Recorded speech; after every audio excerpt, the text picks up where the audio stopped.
oxígeno, porque la circulación no está funcionando de la manera correcta, esa capita de piel que les decía recién no recibe la cantidad de oxígeno adecuada. Entonces empieza a aparecer los primeros cambios de la celulitis. ¿Cuáles son? Empieza a aumentar una hinchazón, que dice acá, un aumento del tamaño de esas células. Al aumentar el tamaño de esas células, se encuentran apretadas en esos compartimientos que tiene la piel, por lo tanto empiezan a hacer presión hacia arriba. Es la primera etapa de la celulitis, que generalmente se llama celulitis edematosa. ¿Qué quiere decir? Que se hinchan estas pequeñas células grasas y empiezan a hacer presiones hacia los costados. Entonces, a medida que continúa este trastorno circulatorio, esas células empiezan a acumularse y empiezan a haber radicales libres. ¿Qué son radicales libres? Son moléculas con cargas negativas. Cualquier molécula del organismo que tenga carga va a hacer reacción. Y esas reacciones, ¿cuáles son? Empiezan a activar células de forma errática. ¿Qué quiere decir? Que las células que están muy bien organizadas en la piel van a empezar a trabajar de manera incoordinada, van a empezar a trabajar de manera errática, como dije recién. ¿Y cuáles son las principales? Las células que generan colágeno, que son los principales componentes de la piel. ¿Y principalmente en dónde? Voy a volver un segundito acá. En esas trabéculas que mencionábamos recién están hechas de colágeno. Entonces, si esa organización perfecta que tiene la piel empieza a fallar, vamos a empezar a tener trabéculas cada vez más tortuosas que van a traccionar la piel. Y si tenemos un componente graso, esa capita de grasa que hicimos recién, que presiona hacia arriba por el edema que está provocando, empiezan a haber cambios tróficos, cambios en la organización de la piel, que empiezan a traccionar, vamos a tener dos componentes que nos van a empeorar ese cuadro. Más o menos es lo que yo les explicaba recién en este cuadro, y este sería el final de la celulitis, los grados más avanzados de la celulitis, en donde tenemos una tracción de estos tabiques que hablábamos recién y empieza a presionar las células grasas que estaban ahí, que han empezado también a reproducirse de manera descontrolada. Entonces ahí tenemos más o menos etapas de la celulitis edematosa, la celulitis compacta, que es importante que el médico que trate a las pacientes pueda entender, porque el tratamiento va a ser totalmente diferente según el tipo de celulitis que tenga la paciente. Obviamente también se pueden dar cuestiones combinadas, podemos tener celulitis un grado 1, un grado 2, un grado 3 o un grado 4 en diferentes zonas. Y en algunos casos, no son la mayoría, pero en algunos casos podemos tener también una celulitis dolorosa, que tiene un tratamiento especial. Algunas pacientes vienen y consultan que dice que el roce del pantalón o el roce de la piel les provoca dolor, lo cual es perfectamente compatible con este tipo de patología, que es la celulitis dolorosa, que tiene un tratamiento diferente al resto. Entonces, más o menos concluyendo de qué es la celulitis, yo quiero que se entienda que la celulitis es una enfermedad. Como cualquier enfermedad hay que diagnosticarla, y la persona que la diagnostique tiene que estar entrenada en el área. ¿Para qué? Para que esa persona, que tiene que ser un médico entrenado en lo que es medicina estética, tenga que darle un tratamiento. No cualquier celulitis se trata de la misma forma. Y muchas veces la celulitis o está combinada con diferentes grados de celulitis o está combinada con otras patologías, como por ejemplo un cúmulo de adiposidad, que a veces tenemos celulitis principalmente a los costados de las caderas, que también tiene un cúmulo de grasa, y no en esa capita que explicaba recién, sino en las capas más profundas. Entonces podemos hacer tratamientos combinados para otro tipo de patología, y en otros casos también tenemos insuficiencias importantes de lo que es el sistema circulatorio, en donde nosotros en esta clínica lo trabajamos también con el área de flebología, para que los tratamientos que generemos a nivel estético de celulitis sean muchísimo más prolongados. Entonces, esto me gustaría que quede claro de que la celulitis, en ese concepto que pusimos al principio, bastante complejo, es para poder explicar de que es una enfermedad y por lo tanto tiene que ser diagnosticada y tratada por un personal competente.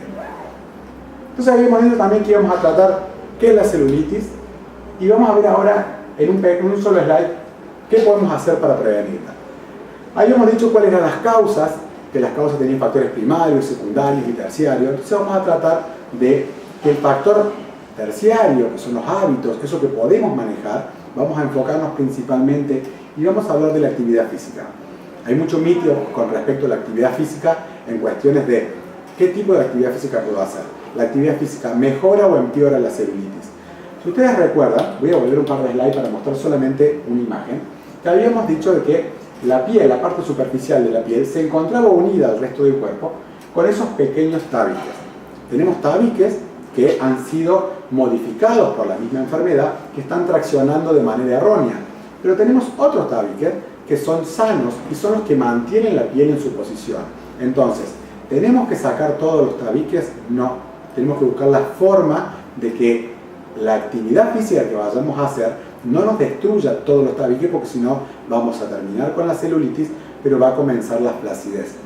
Muchos tratamientos mal realizados, no echándole la culpa al tratamiento en sí, sino a qué tipo de pacientes se les realiza. En una época había aparecido, se había puesto muy de moda la plataforma vibratoria. La plataforma vibratoria lo que hacía era sacudir tan bruscamente la cuestión superficial de la piel que lograba romper todas las trabéculas, todos estos tabiques que sostenían la piel, y iban a romper los tabiques sanos al igual que los tabiques enfermos. Por lo tanto, teníamos una mejoría de la celulitis, pero generábamos otro cuadro que era de flacidez. Entonces, la actividad física, ¿dónde tiene que estar enfocada?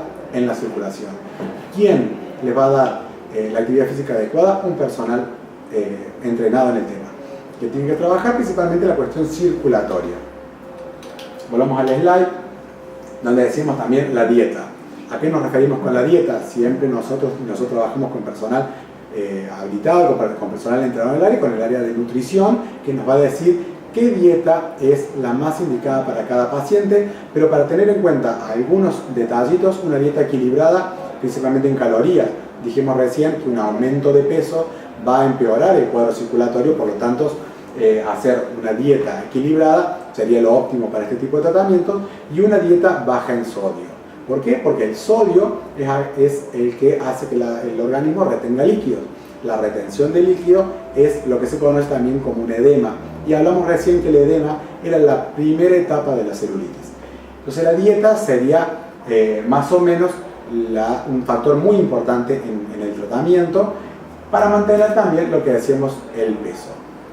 La hidratación, 2 litros por día de agua es lo recomendado. La hidratación, si bien estamos incorporando líquido que podría favorecer el edema, en este caso la hidratación por vía oral, ¿cuál es lo más importante? Que nos va a hacer funcionar bien el riñón. Un riñón que funciona bien, nos excreta bien el sodio, nos excreta bien todos los radicales libres que genera el organismo y hace un buen funcionamiento del sistema urinario. Entonces la hidratación es muy importante para mantener una piel sana y es muy importante para el tratamiento también de la celulitis. Los suplementos y los venotónicos, yo no recomiendo que nuestros pacientes consuman ningún tipo de suplemento ni venotónicos si no han sido indicados por un personal adecuado. ¿Por qué? Porque a veces nuestros pacientes consumen una medicación que es de índole natural, que yo siempre digo que es natural entre comillas. Cualquier suplemento que está en un comprimido ya dejó de ser natural. Que tenga un origen vegetal es totalmente cierto, pero no quiere decir que sea inocuo. Puede tener también efectos indeseables en el organismo, puede tener efectos indeseables en otro tipo de tratamiento. Por eso siempre es importante que cualquier venotónico, cualquier suplemento sea indicado por un médico. Y después tenemos los tratamientos. Los tratamientos, al igual que los suplementos y los venotónicos, tienen que ser hechos por personal adecuado.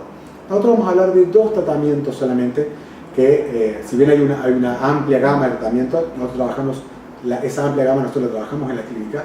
Vamos a hablar de 2 y vamos a poner solamente un slide de cada uno, porque nosotros nos queremos enfocar más en sus dudas y en sus inquietudes, más que lo que nosotros hacemos en la clínica.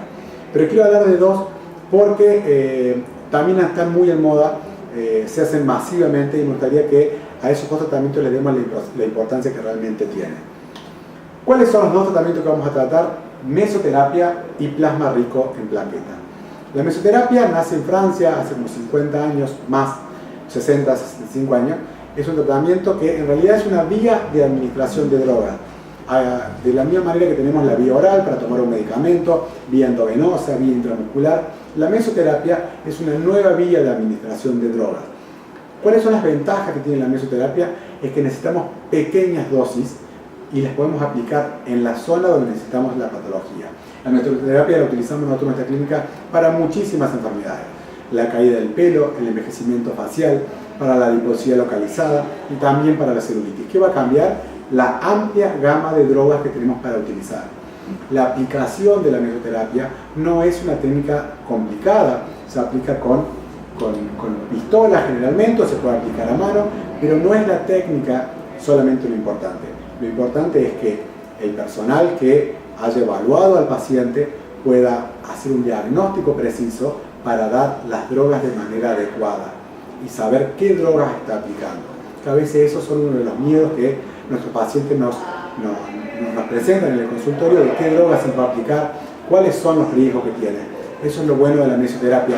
Son tan pequeñas las dosis que se utilizan y es tan superficial su aplicación que generalmente no pasan a circulación general, entonces los efectos adversos son prácticamente nulos.